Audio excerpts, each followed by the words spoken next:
ဒီနေ့ကတော့ 1 year late now ဒီနေ့ကတော့ပလီသက်ခင်ကိုပြန်ကြုံမှာဖြစ်ပါတယ်အင်အားစွမ်းရည်ကြီးလာတော့အခါဗုဒ္ဓကြီးသခင်ဗုဒ္ဓကြီးသာဖြစ်လာပါတယ်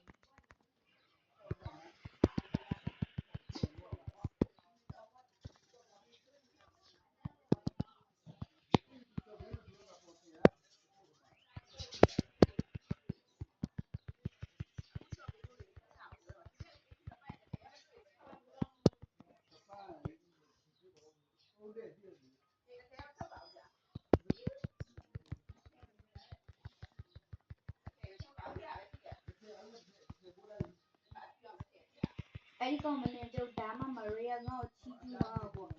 ဘက်ကငါ့ကိုချီးကျူးမှာဒါမှဒါကငါ့ဒါမှချီးကျူး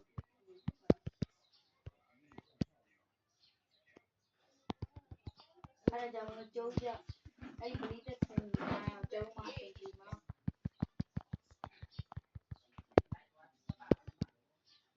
ပလီသက်ခင်ကိုနိုင်သွားခဲ့ပါပြီနိုင်သွားတဲ့အတွက်မလို့နိုင်သွားပါပြီဒီနေ့ဗီဒီယိုလေးကတော့ပလီသက်ခင်ကိုနိုင်သွားတဲ့အတွက်မလို့ကိုယူပါရဘိုင်ဘိုင်